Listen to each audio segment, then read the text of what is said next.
నమస్తే అండి, welcome to రాధారాణీస్ kitchen. ఈరోజు మరో టేస్టీ స్వీట్ రెసిపీని పరిచయం చేయబోతున్నాను. మరిగే పాలల్లో పుట్నాలు వేసి చూడండి, అద్భుతమైన సపోటా స్వీట్ తయారవుతుంది.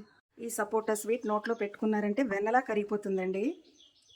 తక్కువ టైంలో తయారవుతుందండి. చూసారా ఎంత చక్కగా ఎంత సాఫ్ట్గా వచ్చాయో. తిన్న కొద్దీ తినాలి అనిపించేలా ఉండే ఈ తయారీ విధానం చూద్దాం. పుట్నాల పప్పుతో సపోటా స్వీట్ తయారీ కోసం ముందుగా స్టవ్ ఆన్ చేసుకుని ఒక దలసరి కళాయి తీసుకొని ఒక కప్పు నిండా పుట్నాలు వేసుకుంటున్నాను. సిమ్లో పెట్టుకుని 2 నిమిషాలు ఫ్రై చేసుకోవాలండి. 2 నిమిషాలు అయిందండి, ఈ విధంగా ఫ్రై అయింది. మరి ఎక్కువగా ఫ్రై అవ్వాల్సిన అవసరం లేదు. మనం ఏ కప్పుతో పుట్నాలు వేసుకున్నామో అదే కప్పుతో పాలు వేసుకోవాలి. పాలు వేసుకున్నాక పొంగు వచ్చే వరకు ఉడికించుకోవాలి. పాలు మరుగుతున్నాయి కదండి, స్టవ్ ఆఫ్ చేసుకొని 10 నిమిషాలు చల్లారనిద్దాం.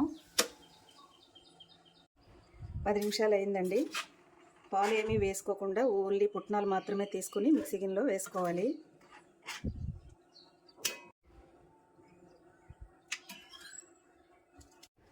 నాలుగు యాలకులు వేసుకొని మిక్సీ చేసుకోవాలి. పుట్నాలు ఈ విధంగా మిక్సీ చేసుకున్నానండి.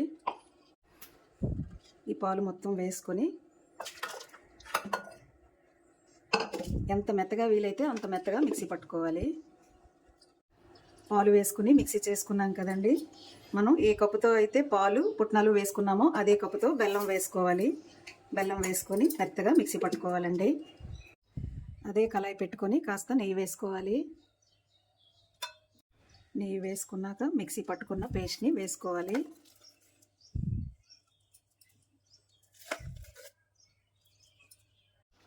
పేస్ట్ మొత్తం వేసుకున్నాక సిమ్లో పెట్టుకుంటూ కలుపుకోవాలండి.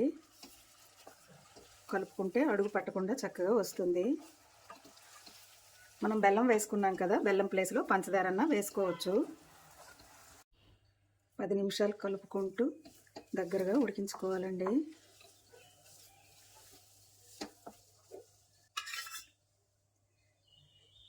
రెండు స్పూన్ల నెయ్యి వేసుకుంటున్నాను.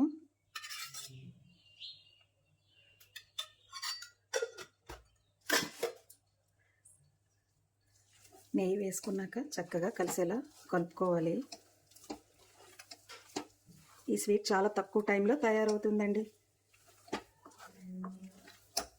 పిల్లలు ఎప్పుడన్నా స్వీట్ అడిగినప్పుడు మనకి అన్నీ ఇంట్లో ఉన్న వాటితోనే తక్కువ ఇంగ్రీడియంట్స్తో తయారవుతుందండి.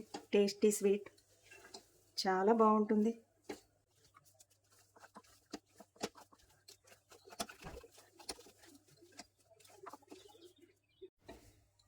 ఈ విధంగా తయారైంది కదండి. స్టవ్ ఆఫ్ చేసుకుంటున్నాను. ఒక స్పూను గరిటె తీసుకొని నెయ్యి ఈ విధంగా అప్లై చేసుకోవాలి. మనం ఒక స్పూన్తో ఒక్కొక్క స్పూను ఈ విధంగా తీసుకొని ఇందులో వేసుకుంటూ ఈ విధంగా తయారు చేసుకోవాలండి. ఇలా ఈ విధంగా ఒక్కొక్కటిగా తయారు చేసుకొని ప్లేట్లో పెట్టుకోవాలండి.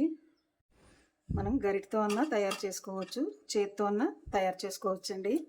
ఈ విధంగా